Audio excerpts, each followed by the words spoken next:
Hello everyone, welcome back to the channel. This is American Patriot Elections back at it with another video. Today is going to be my final prediction of the cycle. It's going to be my final presidential prediction. But this start, let's slap those margins up on the screen. Safe is 10 plus, likely is 5 to 10, lean is 1 to 5, and tilde is below 1.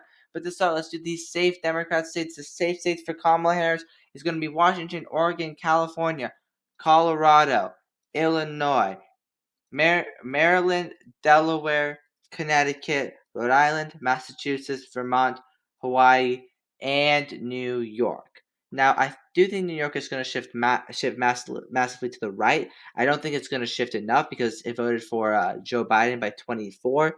So even a shift of 13 will still make it a safe state. That's why I think it's going to be a safe Democrat state. Now for the safe Republican states, we have Idaho, Wyoming, Utah, Montana, North Dakota, South Dakota, Kansas, Oklahoma, Texas. This is kind of controversial. Some people think it's going to be below 10. Some people think it's going to be below 5. I think it's going to be above 10.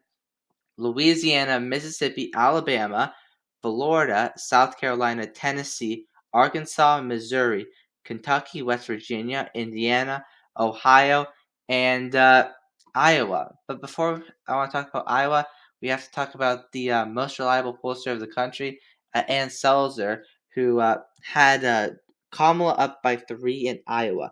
Now, there's a couple issues wrong with this poll. First is some people went down and checked different crosstabs and saw that it's most likely a sample that Joe Biden won in 2020. And because they're polling a sample that Joe Biden won, of course Kamala's going to be up. The next is this same pollster, Ann Selzer's poll, had Trump up by 18 in June of 2024, but not just regular June of 2024, mid-June, June 17th, which is special because this is before the debate. So before the Biden fumbled in the debate, Trump was still up by 18. How would Kamala gain 21 points from where Biden was before the debate? That just doesn't seem reasonable at all. And Emerson recently released a poll with Trump up by 10. I think that's much more accurate, and I'm going to give Trump the win by 10 plus in Iowa. Now, there's two states that I think could also be safe, Nebraska and Maine. The reason why I'm talking about them now instead of before was because they split their electoral votes based off congressional district. So what happens if you go up here, you see 1, 2, and 3. So each congressional district counts for one electoral vote, and whoever wins the state at large wins the state's electoral vote.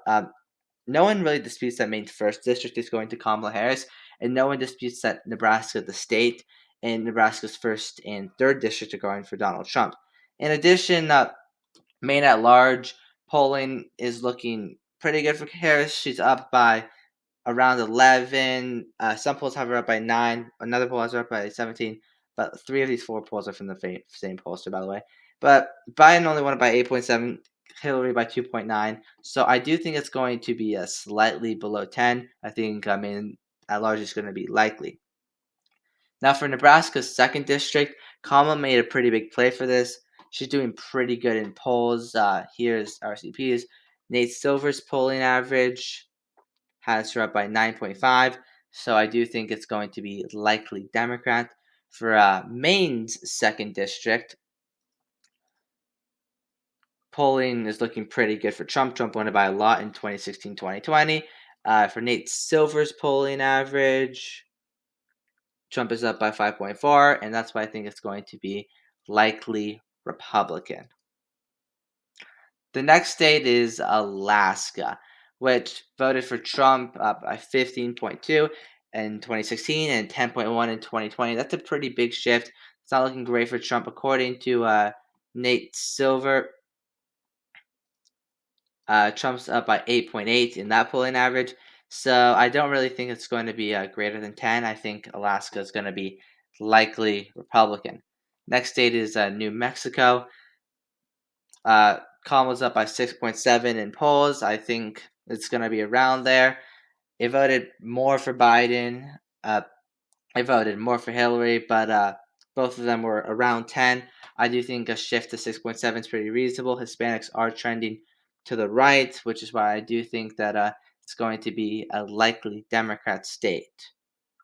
The next state is Virginia, with Kamala is up by 5.8 in RCP, and in Nate Silver's polling average, Kamala is up by 6.3. Both of those are pretty similar, and I do think Kamala is going to win the state, but I do think it's going to be slightly narrow. Virginia used to be very red. If you go back, 2004, Bush won it. 2000, Bush won it. 1996, Bob Dole won it. Bush, keep on going back. It's been red for a while. It turned blue in Obama, and it's kind of been blue since. Biden won it by 10.1. But recently they elected a Republican governor, and in their statewide races, Republicans have been doing better, whether it be Congress, state assembly, state senate. I do think it's going to have a pretty good shift to the right, which is why I think it's going to be below 5. I think it's going to be a lean Democrat state. The next state is Minnesota with the RCP average at 4.8. Nate Silver's average has Harris up by a little more at 6.6. However, I think RCP is going to be more accurate. I think it's going to be below 5. The reason why I voted for Biden by 7 was simply because the George Floyd incident, which happened in Minnesota, angered a lot of people in the state and made them show up to vote.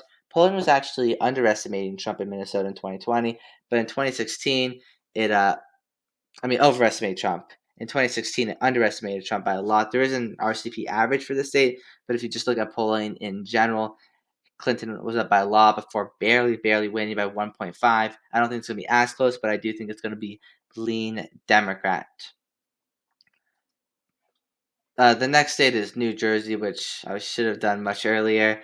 I think New Jersey is going to be likely Democrat. I don't know why I forgot to do that earlier. Next is New Hampshire. Polling has Harris up by 3.5. UNH is a pretty good poll for New Hampshire. St. Anne's I don't know. Why are these names Anselm? Why does everything have to be Rasmussen? Why does everything have to be so hard to pronounce? Why can't we have easier to pronounce names? I think it's going to be lean Democrat. If you look at Nate Silver's average, 5.1. I think that's slightly overestimating Harris. I don't think Trump's going to get that close, but I think it's still going to be within 5. I think it's going to be more like 4.5 for Harris. And Washington, D.C., that's very, very blue. Again, it's not on the map, so I don't really see it. I forget to put it sometimes. But now we have the actual 7 main states. I'm sure you guys have all heard about these states being the 7 most competitive states. Before we start the competitive races, it's important to note what Nate Cohn said about polling. He is the poller. Well, he works in polling for the New York Times. The most accurate poll. I've talked about this poll a lot, and he noticed at this poll that a Dems responses rates ticked up, and that they were outpacing Republicans by 15%, which is really bad for just polling in general, because it shows that Dems are answering polls more, and if Dems are answering polls more, it's more likely to overestimate Democrats. That's why he also said there's no reason to believe pollsters fixed what went wrong in 2020. If you don't know, 2020 was a really bad year for polling. Basically underestimated Trump abroad. There were some states like Wisconsin that Trump was underestimated by 5 points. That's important to note because right now in Wisconsin, Kamala's up by 1, and if polling's wrong by 5, then Trump easily wins the state. Now on to the 7 competitive states. Let's start out with Arizona. Right now, Trump is leading in polls by 2.6 in Arizona, according to RCP. RCP was very good in Arizona in 2020. They overestimated Biden by 0.6. In 2016, they underestimated Trump by 0.5. So you see basically the same margin underestimating Trump, 0.5 and 0.6 respectively. Nate Silver, he got Arizona pretty close. He has 2.4, which basically spot on to RCP. And if you have 2 polling averages having such a similar result, in addition to the most reliable pollsters, New York Times and Atlas, having Trump up by 4 and 6 respectively, It's very hard to see Arizona going blue. I debated on making this actually likely. I decided just to make it lean. I think Trump's going to win it by 3 or even 4. Now moving on to Georgia, where polls have Trump up by 2. New York Times actually had Harris up by 1. That's pretty big. Atlas had him up by 2. But mostly, just like in Arizona, you just see red, red, red, red, red. Just go back. Most of the polls are red, which is why I think Trump is going to win the state. If you go to Nate Silver, he has Trump up by 1.3. It is important to note that both Arizona and Georgia have shifted a lot from 2012 to 2020. I like to compare these two because they're 8 years away to show longer trends, in addition to them having very similar popular vote results. But I do think this trend with Arizona and Georgia just hammering to the left is going to stop because polling is showing that they'll stop. In addition, with Arizona polls being accurate, Georgia polls are also pretty accurate. They still did pretty good. In 2020, RCP overestimated Trump by 1.3 here. In 2016, they underestimated Trump by 0.3. In the 2022 runoff, they overestimated Raphael Warnock by around 0.9. So you see, within 1 to 2 points versus in other states, you can see polls off by 3, 4, even more, which is why I think that Trump will win by a lean margin, just because that's what polls are showing. Polls in Georgia are pretty good. Now, the next state is Wisconsin, which out of these states, Harris is polling the second best in, up by 0.9. But what's interesting about Wisconsin is polling in Wisconsin is not pretty. Right now, RTP has Harris up by a 0.3, but just look at 2016, 2020. RCP had Biden up by 6.7. He won by 0.7. They overestimated Joe Biden by 6 points. In 2016, they had Hillary up by 6.5. Trump won by 0.7. They overestimated Hillary by 7.2. Wisconsin is a state where just Democrats are constantly overrepresented in polls. I don't think we're going to have this much of an overrepresentation. But I mean, if you look at what Cohen said, I mean, there's going to be a pretty good overrepresentation, which is why I do think Wisconsin is going to be lean Republican. Another state which does have a tendency to overestimate Democrats is Michigan. Right now, Harris is up by 0.8 in the polls, according to RCP. According to Nate Silver, she's up by 1.1. In 2020, they were wrong by 2.6. In 2016, they were wrong by 3.9. Again, pretty strong Democrat over representation. So I do think it's going to be lean Republican. Let's take a quick break from the Electoral College to talk about the popular vote. Nate Silver has Harris up by 0.9, while RCP has Trump up by 0.1. It's important to note that Atlas, the most reliable pollster in 2020, has Trump up by 2, while New York Times, the second most accurate pollster in 2020, most accurate in 2022, has a statistical tie. In 2022, popular vote polls overestimate Democrats by 0.3, basically nothing. 2020, they overestimate Democrats by 2.8. In 2018, they overestimated Republicans by 1.1, and in 2016, they overestimated Democrats by the same margin, 1.1. So popular vote polls are pretty accurate, but they do tend to favor Democrats. Overestimate Democrats a little bit. I think it's going to be less than those other elections, which is why I think Donald Trump will win the popular vote by 0.4. I think the next 3 states, Pennsylvania, North Carolina, and Nevada, will all be decided by less than 1 percentage point. Starting off with Pennsylvania, which polling has Trump up by 0.3, according to RCP, according to Nate Silver, 0.4. Very similar. When 2 polling averages line up, you know that it's most likely to be accurate because they agree. Obviously, that isn't always the case. 2016, 2020, a lot of states were very blue according to multiple different polling averages and ended up being very, very wrong. But it is a positive sign for if multiple polling averages are very similar. In 2020, RCP hit the nail on the head. 2016, they did overestimate Hillary Clinton by around 2.8. I don't think it's like 2016. I think it's going to be more like 2020. I do think Trump's going to rebuild his more Rust Belt coalition, which is partly in Pennsylvania, Western Pennsylvania. I don't think Trump's going to do super well in Eastern Pennsylvania. And because of that, I think he's only going to win it by a tilt margin. That being said, he's still doing way better than he did in 2020 in Pennsylvania. He lost that by 1.2. This I do think he's going to win slightly, but I don't think it's going to be greater than 1. Next state is North Carolina. Polling has Trump up by 1.5. Polling actually underestimated Trump in 2020 and 2016 by a couple points, and in 2024 this year, Nate Silver has Trump up by 1.1. But I think this is the state that it's kind of a vibe play that I think is going to be more narrow than what the polling averages say. One of the reasons is if you do look at polling, you got to see what the momentum is. And I thought this state was always going to be likely Trump. And just look, even when Harris went in, but just out of nowhere, this happened from 6 to 2.5. And it's just been narrowing. Now Trump has since expanded his margin.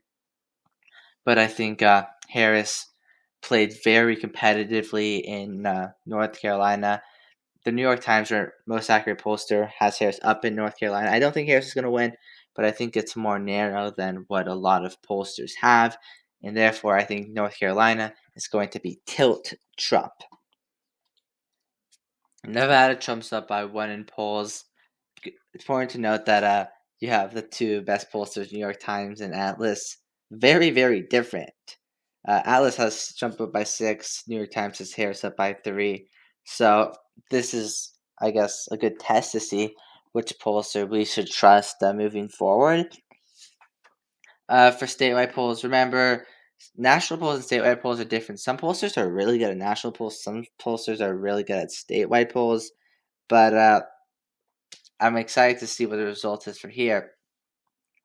But what's interesting about Nevada is 2020, just like Pennsylvania, hit pot on.